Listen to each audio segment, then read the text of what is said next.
નમસ્કાર મારા વાલા દર્શક મિત્રો, દેશ વિદેશમાં રહેતા મારા દરેક દર્શક મિત્રોને ડૉક્ટર શરદ સોનીના હર હર મહાદેવ અને જય સ્વામિનારાયણ. મિત્રો, આજે આપણે એક સોનેરી નિયમ વિશે વાત કરીશું અને જે તમારા માટે ખૂબ જ ઉપયોગી નીવડશે. મિત્રો, આજની વાત કરીએ તો ભાગદોડ ભરી આપણી લાઈફ થઈ ગઈ છે. મિત્રો, આપણી લાઈફ એકદમ ફાસ્ટ થઈ ગઈ છે અને આપણી પાસે બધું જ છે મિત્રો, પણ આપણું સ્વાસ્થ્ય, આપણી તંદુરસ્તી એટલી બધી સારી છે ખરી કે જેટલી આપણી હોવી જોઈએ? મિત્રો, વાત કરીએ તો ડાયાબિટીસથી લઈને મોટાપા જેવા લાઈફસ્ટાઈલ રોગોએ આપણને ઘેરી લીધા છે, આપણને ચારે બાજુથી ઘેરી લીધા છે. મિત્રો, મારા ઉપર તમે વિશ્વાસ રાખો કે આજે હું તમને એક નિયમ, એક સિદ્ધાંત બતાવવા જઈ રહ્યો છું. તેને જો તમે તમારી લાઈફમાં, તમારી જિંદગીમાં જો તમે એને અપનાવી લેશો તો હું વિશ્વાસ સાથે કહી શકું છું કે 90% રોગો, બીમારીઓ તમારાથી ઘણી બધી દૂર જતી રહેશે અને તમે ખૂબ જ હેલ્ધી, ફિટ, મજબૂત અને ખૂબ જ ખુશીભર્યું તમે જીવન જીવી શકશો. તો ચાલો મિત્રો, એક પણ મિનિટની વાર કર્યા વગર આપણે આ રસપ્રદ વિડીયોની શરૂઆત કરીએ અને આ એક સિદ્ધાંત, આ એક નિયમ કયો છે, એની પાછળ કયું વિજ્ઞાન કામ કરે છે અને આપણા જીવનમાં કેવી રીતે એનો અમલ કરવો જોઈએ તેના વિશે આપણે વિસ્તૃતમાં વાત કરીશું. મિત્રો, આજના વિડીયોમાં હું તમને જે સિદ્ધાંત વિશે વાત કરવા જઈ રહ્યો છું એ છે આપણે આપણી ભૂખ કરતાં ઓછું ખાવું જોઈએ અને સૂરજ આથમી ગયા પછી, એટલે કે સૂર્યાસ્ત થઈ ગયા પછી બિલકુલ ન ખાવું જોઈએ. મિત્રો, તમને આ નિયમ સાંભળવામાં જેટલો સહેલો લાગે છે એટલો જ એ નિયમ તમારી તંદુરસ્તીને ખૂબ જ મજબૂત બનાવશે અને ખૂબ જ ફિટ બનાવશે. મિત્રો, આપણું પાચનતંત્ર વિશે આપણે વાત કરીએ તો આપણું જે પાચનતંત્ર છે ને એને આપણે એક ફેક્ટરી જેવું આપણે માની લઈએ. કારણ કે આપણે કોઈ પણ ફેક્ટરી હોય એની અંદર જ્યારે કાચો માલ આવે છે, એટલે કે રો મટીરિયલ આવે છે અને પછી તેની પ્રોડક્ટ થઈને એ બહાર નીકળે છે. મિત્રો, એવી જ રીતે આપણા પાચનતંત્રમાં જ્યારે ખાવાનું જાય છે અને એનું શક્તિમાં, એટલે કે એનર્જીમાં એનું રૂપાંતરણ થાય છે. આપણી આ ફેક્ટરીનું મહત્વપૂર્ણ વસ્તુ જે કોઈ હોય તો એ છે મિત્રો અગ્નિ. મિત્રો, આયુર્વેદમાં તો અગ્નિનું ખૂબ જ મહત્વ આપવામાં આવેલ છે, જે આપણા અન્નને, આપણા જે ખોરાક છે એને પચાવવાનું કામ કરે છે અને આપણને શક્તિ આપે છે અને આપણી રોગ પ્રતિકારક શક્તિ વધારવાનું કામ કરે છે. મિત્રો, તમે વિચારો કે આ અગ્નિ જો બરાબર કામ ન કરે તો એનાથી શું થશે? મિત્રો, આપણી પાચનતંત્રની કાર્યક્ષમતા એકદમ ઘટી જાય છે.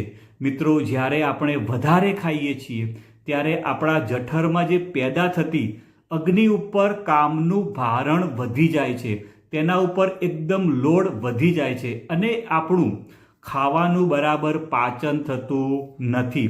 એટલે કે આપણે જે ખોરાક ખાધો તેનું પાચન બરાબર થતું નથી અને એના લીધે ઘણી બધી બીમારીઓ પેદા થાય છે અને એ જ બીમારીઓ પેદા થવાનું કારણ બની જાય છે. મિત્રો, તમે વિશ્વાસ નહીં કરો કે મેં મારા ભત્રીજાને આ નિયમ વિશે વાત કરી હતી અને એને આ નિયમ ફોલો કરવાનું ચાલુ કર્યું અને થોડાક જ મહિનામાં એને ખૂબ જ સારું પરિણામ મળ્યું હતું. મિત્રો, એને પહેલાં એસિડિટીની ખૂબ જ તકલીફ હતી અને વારંવાર બીમાર પડી જતો હતો, પણ આ નિયમ તેણે ફોલો કર્યો પછી તે એકદમ ફિટ થઈ ગયો છે. મિત્રો, આ નિયમ એવો છે કે જ્યારે તમે જમવા બેસો ત્યારે તમારે 75% તમારા પેટને ભરવાનું છે અને પૂરેપૂરું એને ભરવાનું નથી. મિત્રો, આને આયુર્વેદમાં ઓછું ખાવાવાળું ડાયટ પણ કહેવામાં આવે છે. મિત્રો, તંદુરસ્ત રહેવા માટે એવું જરૂરી નથી કે આપણે ખૂબ જ ખાવું જોઈએ, પણ જરૂરી એ છે કે આપણે યોગ્ય માત્રામાં ખાવું જોઈએ અને યોગ્ય સમયે અને યોગ્ય વસ્તુને ખાવું જોઈએ. મિત્રો, વાત કરું તો વિજ્ઞાન પણ એ કહે છે કે તમે જ્યારે ઓછું ખાઓ છો ત્યારે તમારું મેટાબોલિઝમ ખૂબ જ સારું રહે છે અને એનાથી લોંગ ટર્મ તમે હેલ્થ બેનિફિટ લઈ શકો છો. મિત્રો, હંમેશા હેલ્ધી રહેવા માટે જે નિયમ શીખી રહ્યા છીએ એનો જ ભાગ છે કે સૂરજ આથમી ગયા પછી કશું જ ખાવું ન જોઈએ. મિત્રો, આપણે પહેલી વાત એ કહી કે આપણે ભૂખ કરતાં ઓછું ખાવું જોઈએ અને એનો જ આ બીજો ભાગ છે કે સૂરજ આથમી ગયા પછી એટલે કે સૂર્યાસ્ત પછી આપણે બિલકુલ ખાવાનું નથી. મિત્રો, વાત કરું તો તમે જાણતા હશો કે આપણા વડીલો સૂરજ આથમે એ પહેલાં જ ખાઈ લેતા હતા અને એના લીધે જ આપણા વડીલો બહુ જ ઓછા બીમાર પડતા હતા. મિત્રો, આયુર્વેદ કહે છે કે આપણે પ્રકૃતિની સાથે ચાલવું જોઈએ. મતલબ એ છે કે સૂર્યાસ્ત પછી આપણું શરીર એકદમ રિલેક્સ થઈ જાય છે અને આપણી પાચન કરવાની ક્ષમતા પણ ઓછી થવા લાગે છે. તેથી મિત્રો, સૂર્યાસ્ત પછી બિલકુલ ન ખાવું જોઈએ. મિત્રો, જો તમે રાત્રે મોડા ખાઓ છો તો તમે તમારા શરીરને ડિસ્ટર્બ કરી નાખો છો અને એ પ્રકૃતિની વિરુદ્ધ મિત્રો કહેવાય છે. અને જો તમે કુદરત એટલે કે પ્રકૃતિની વિરુદ્ધ કામ કરો છો તો તેનું પરિણામ શું આવશે એ મારે જણાવવાની જરૂર નથી, કારણ કે તમે એ ખુદ જાણો જ છો. મિત્રો, આયુર્વેદ જ નહીં પરંતુ મોડર્ન સાયન્સે પણ મિત્રો એ સ્વીકારી લીધું છે કે લેટ નાઇટ એટલે કે જો મોડી રાત્રે જમવાથી આપણી સ્લીપ પેટર્ન ડિસ્ટર્બ થાય છે. એના લીધે ઓબેસિટીનું રિસ્ક વધી જાય છે એટલે કે મોટાપાનું જોખમ વધી જાય છે. મિત્રો, તમે સૂર્યાસ્ત પછી ખાવાનું બંધ કરશો તો તમને એકદમ સારી ઊંઘ આવશે અને તમારા શરીરમાં એનર્જી લેવલ પણ મિત્રો વધી જશે અને તમારું વેઇટ પણ મિત્રો કંટ્રોલમાં રહેશે.